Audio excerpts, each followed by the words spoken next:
আমি জান, এবার আমাদেরকে হাসি মুখে বিদায় দিয়ে দাও না। এত করে নিষেধ করার পরে তাও তুমি সান্নবান্ধব ঘাটে যাবে? হ্যাঁ। আমি তোমাকে একা যেতে দেব না।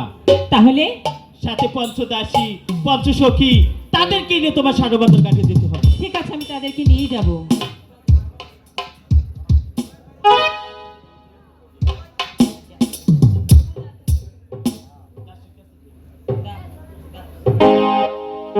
দাসী রে, বলো আমি জান।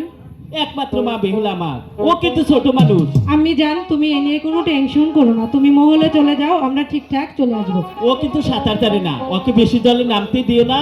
আচ্ছা ঠিক আছে, আর আমি তোমরা তাড়াতাড়ি ফিরে এসো। আচ্ছা, তোমার কথাগুলো অক্ষরে অক্ষরে পালন করব। আচ্ছা ঠিক আছে। মা বেহুলা, বলো। তোমার বাবা প্রাসাদে আসার আগে তাড়াতাড়ি বাড়িতে ফিরে এসো। আসলে আমরা সবাই একসাথে বসে ভাত খাবো। ঠিক আছে।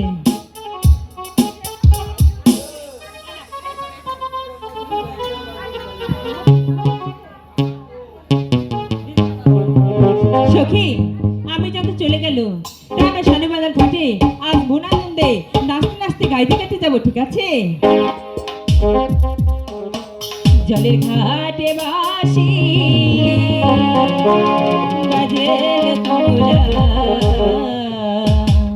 আমরা জলে যাই। জলের ঘাটে বাসি বাজে তোরা, আমরা জলে যাই।